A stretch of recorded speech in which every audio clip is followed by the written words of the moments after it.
Hello friends, welcome to Telugu competitive exams portal. నిన్న చెప్పిన విధంగానే ఇవాళ నిరుద్యోగులందరికీ సీఎం కేసీఆర్ గారు ఒక శుభవార్త అయితే చెప్పారు.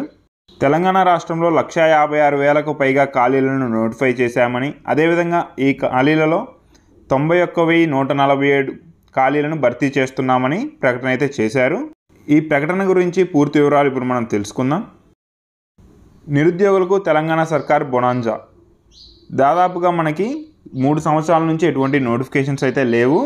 హోంశాఖలో మనకి 18,334 పోస్టులకు గాను నోటిఫికేషన్స్ అయితే రిలీజ్ చేసుకోమని సీఎం కేసీఆర్ గారు ప్రకటన అయితే చేశారు. హోంశాఖ అంటే మనకి పోలీస్ శాఖ, ఇందులో మనకి ఎస్ఐ, కానిస్టేబుల్ అన్నీ వస్తాయి. అదేవిధంగా నీటిపారుదల శాఖలో 2,692 పోస్టులకు గాను నోటిఫికేషన్ అయితే రిలీజ్ చేసుకోవచ్చని ప్రకటన అయితే చేశారు. టోటల్గా మనకి 91,142 ఖాళీలకైతే నోటిఫికేషన్స్ రిలీజ్ చేసుకోవచ్చని ప్రకటనలో అయితే తెలిపారు. ఈ 91,142 వేకెన్సీస్లో 11,103 వేకెన్సీస్ని కాంట్రాక్ట్ ఉద్యోగులను రెగ్యులరైజ్ చేయడం ద్వారా భర్తీ చేస్తున్నారు. మిగిలిన 80,039 ఖాళీలను త్వరలోనే నోటిఫికేషన్స్ అయితే రిలీజ్ చేయబోతున్నారు. ఈ 80,039 ఖాళీలకు సంబంధించి వెంటనే నోటిఫికేషన్స్ రిలీజ్ చేసి భర్తీ ప్రారంభించాలని సీఎం కేసీఆర్ గారు అయితే ఆదేశాలు జారీ చేశారు. ఉద్యోగాల భర్తీపై సీఎం కేసీఆర్ గారు ఎట్టకేలకు కీలక ప్రకటన అయితే చేశారు. ఇప్పటి నుంచి రిలీజ్ కాబోయే ఉద్యోగాల నోటిఫికేషన్లలో అది ఏ పోస్ట్ అయినా సరే అటెండర్ నుంచి ఆర్డీఓ వరకు 95% ఉద్యోగాలు స్థానికులకే ఇస్తామని సీఎం కేసీఆర్ గారు ఒక కీలక ప్రకటన అయితే చేశారు. ఇక ఓపెన్ కేటగిరీ కింద 20% ఉండదు. ఏ పోస్ట్ అయినా సరే ఓన్లీ 5% మాత్రమే ఓపెన్ కేటగిరీ కింద ఉంటుంది. ఈ 5% ఓపెన్ కేటగిరీలో ఏ స్టేట్ వారైనా పోటీ పడవచ్చు.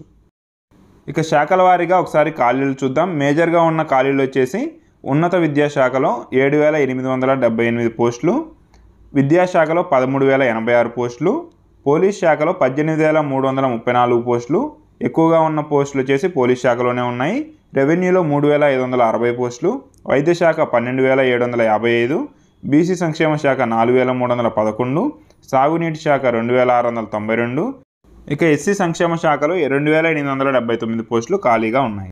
హోంశాఖను మినహాయించి అంటే పోలీస్ శాఖను మినహాయించి మిగతా అన్ని ఉద్యోగాలకు 10 సంవత్సరాల పాటు వయోపరిమితి పెంచుతూ తెలంగాణ సర్కార్ అయితే కీలక నిర్ణయం అయితే తీసుకుంది.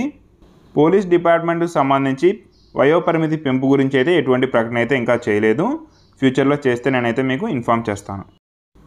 మీకు మా వీడియోస్ నచ్చినట్లయితే మా వీడియోస్ని లైక్ చేయండి, షేర్ చేయండి, మా ఛానల్ని సబ్స్క్రైబ్ చేసుకోండి. Thank you.